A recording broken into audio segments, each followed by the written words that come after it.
It's been raining recently and the clouds and the weather has been temperamental, so you'll be hearing a bit of thunders and change of lighting. So yeah. So I am greeting you in my pajamas today because why? Well, stay tuned for that. Just a disclaimer, I just wanted to share this and a little documentation on my side since I created so many memories here. It's no secret where my bedroom was located, but this is long overdue, so here we go.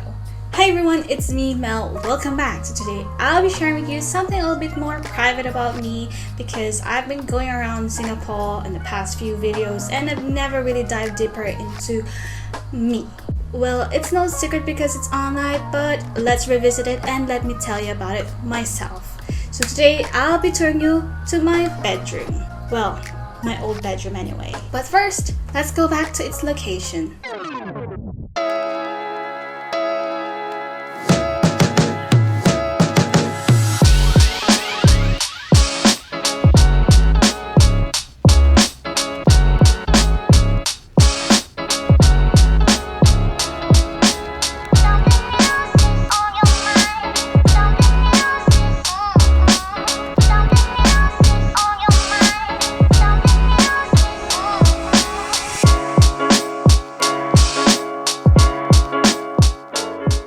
Feeling familiar? If you have watched my very first video, this might be a blast from the past for you. Yes, this is why I knew the Grand Canal Mall like the back of my hand. You've probably already read the title, so yes, my bedroom was a condo unit. It is a high floor studio unit of about 41 square meters facing northwest. It was purchased when it was pre-selling in 2013. By the way, hi mom, thanks for initiating this unit. And it was handed over in 2016. After turnover, I visited from time to time to transport some furniture from here in Singapore to the Philippines because why? We have a lot of well-loved furniture that we have stocked up here, and of course it is easier and cheaper to get new IKEA furniture from here in Singapore and bring it to the Philippines because honestly, resellers are expensive. Like all rooms, my room has been through so many phases, and of course there's a little tweak here and a little tweak there and a few upgrades from here and there. So let's start from the very beginning. After handover is of course the very first transformation, and my mom and I didn't want any major changes, so we have no renovation at all because we want to keep the spacious aesthetic of the place. So we just enhanced it and created a concept that complements the exterior rather than going against it. So the dress up of the unit were mostly whites and accent colors of blues and mustard. Not that we're in love with IKEA colors, but it was the most fitting color combination for this situation because the exterior is a tad warm and it is nicer to cool down and tone the room by adding or introducing a striking blue color. Here's the second transformation.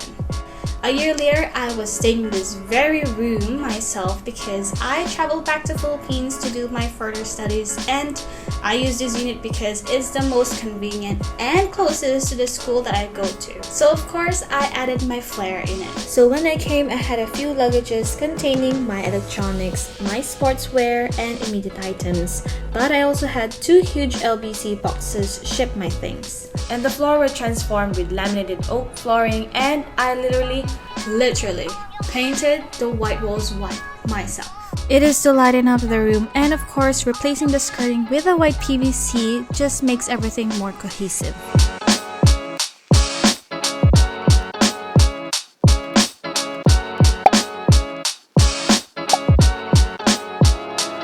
Simple DIYs really does elevate your room and it can make or break.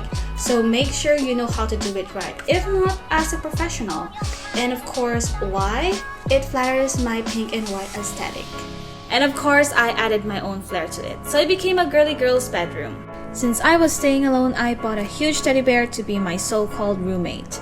And of course, staying alone means I will accumulate more items with me. So I had stackable drawers, trolleys, my drafting table, and also my other personal items. I thoroughly enjoyed my stay there, and it was my first time living alone, so I had all the time in the world to sleep, roll around, and of course roam the mall, and obviously study. In the same year, I had the very chance to share my experience and my place with the very developer that made this township possible, and that is, I had an interview with MegaWorld. If you haven't read it, don't worry, I'll put the link in the description down below, so go ahead and read it after this video. It was a pilot episode of their Township Tales where I shared my experience in living in one of their premier township. It was a memorable interview for me because I just shared my honest views and opinions, and while walking at the amenities area, I was asked, "Mel, you answered well, why aren't you a YouTuber?" Well, if you're watching this very video, hi, now I am, I guess. Now is the third transformation, and definitely won't be the last because I'm just documenting it because we might have a few changes in the near future. So what I'm about to show you is actually the dress up before we rent it out for AirBNB and long-term lease. It's not so different from my bedroom arrangement, but for this I'm going to pass the baton to Mel from 2020 because she attempted to take this very video of the room tour without really saying anything, because I was awkward and unspontaneous at the time and I didn't dare to just publish this and edit it actually. So this time I'm going to hand it over to her and let her take you into a room tour.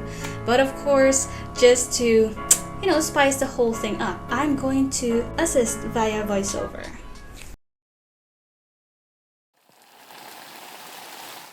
So to start, here is the view at the entryway. On my right, you will see the intercom with a laminated label that I made for immediate direction for use. And then on my left is my shoe cabinet and a few decors that I purchased from IKEA and brought it from Singapore with me. Above the shoe cabinet, I have a Buddha artwork here from my mom and a few red candlelight holders from Spotlight and the IKEA shoe cabinet with 4 compartments. Moving forward is a made-to-order standing mirror purchased locally. Beside it is the IKEA side tables, which I arrange in 2 ways. It can be separated on both sides of the bed or placed together. Decorated with a bunch of faux flowers in a heavy glass bucket. Candles are from SM Department Store. And a few book collections of my mom. Moving on to the main furniture of the room, the bed. The original set of beds where 2 single beds will pull out to accommodate 4 people. When I stayed here, we removed 1 set of the bed. Now this bed is a double-sized bed, custom made in black matte finish with a few interesting combination of pillows. Above the bed is a 2 by 1 meter framed painting that we purchased in Tiendecitas. On the other side of the bed is a nook. Cozy little area while watching the television if you don't want to be on the bed. So I have my mustard Stradmon armchair from IKEA, a blue batik throw on the heading from Indonesia, a few throw pillows and towels that covers the seat and stool from Spotlight.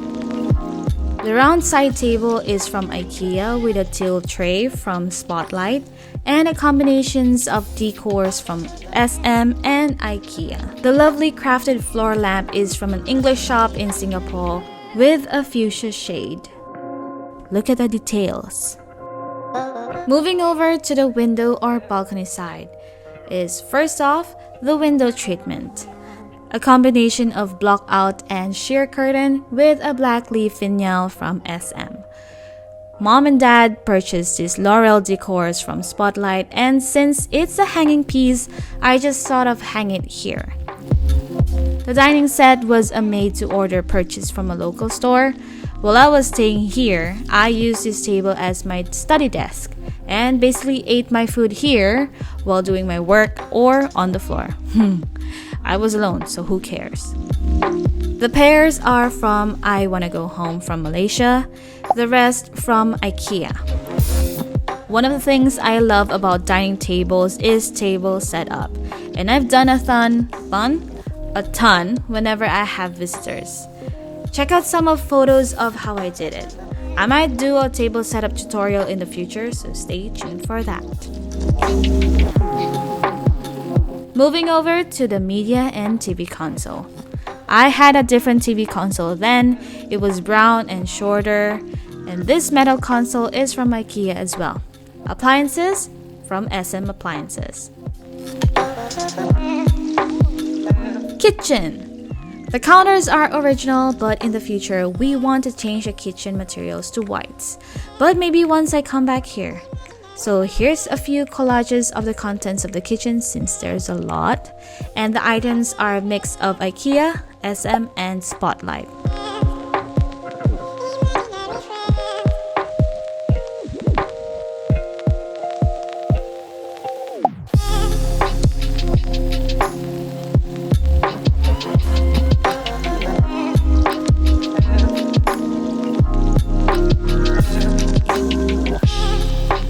Course, the bathroom. Here's one major change here. Over time, the tiles started popping, so the quickest solution was an overlay. But we do have plans to hack the floors in the future because, of course, one of the main problems why it's popping is the waterproofing. So, of course, we do have plans to hack the floors in the future, which I will take a video of, so don't worry. Lastly, the balcony is one of the things I love here.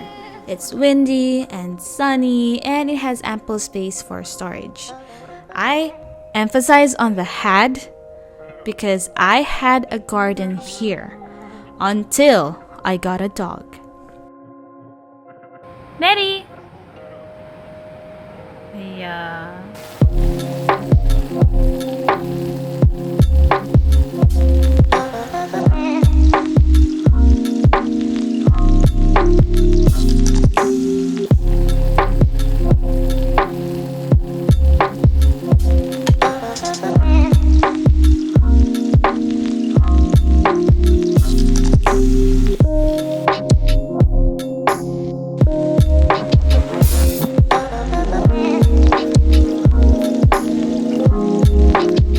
Since I was living alone, it can get a little lonely and I've been dying to have a pet as a companion.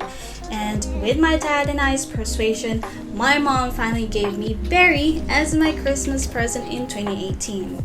So the room got livelier and of course messier.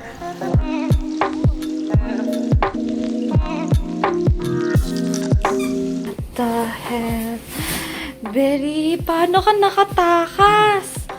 With a pet in-house, I appreciate the place even more because it is pet-friendly. So Barry got to play to her heart's content every morning or afternoon. And Chippy was gifted later on, and the family was growing and I had to move out to a bigger place and rented this unit out.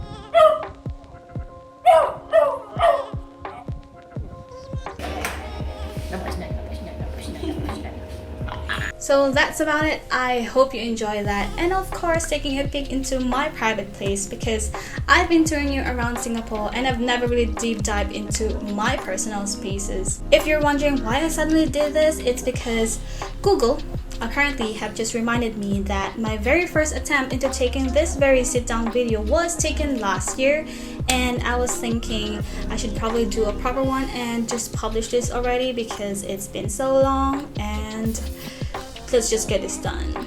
So make sure you like and subscribe if you like this video, click the notification bell to see more of my uploads, and of course I'll see you on my next one.